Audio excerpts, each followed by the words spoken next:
ইলাহা ইল্লাল্লাহ ওয়াহদাহু লা শারীকা লাহ লাহুল মুলক ওয়া লাহুল হামদ ওয়া হুয়া আলা কুল্লি শাইইন কাদির।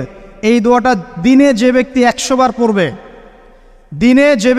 বার পড়বে, ওই দিন আল্লাহর লিস্টে ওই ব্যক্তি ছাড়া বেশি আমলকারী কেউ হতে পারবে না।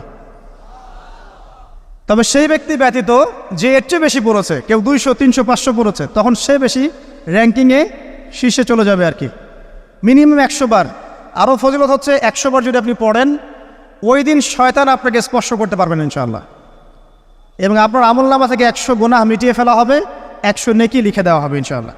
অতএব আজকে আমরা এই দোয়াটা পড়তে পারি, লা ইলাহা ইল্লাল্লাহ ওয়াহদাহু লা শারীকা লাহ লাহুল মুলক ওয়া লাহুল হামদ ওয়া হুয়া আলা কুল্লি শাইইন কাদির। এরপরে আসেন, এই দিন একটা ফজিলত হচ্ছে, আজকের দিনটা হচ্ছে হজের দিন, হজ আকবরের দিন। আমরা অনেকেই হজটাকে তুচ্ছ মনে করি, অনেকে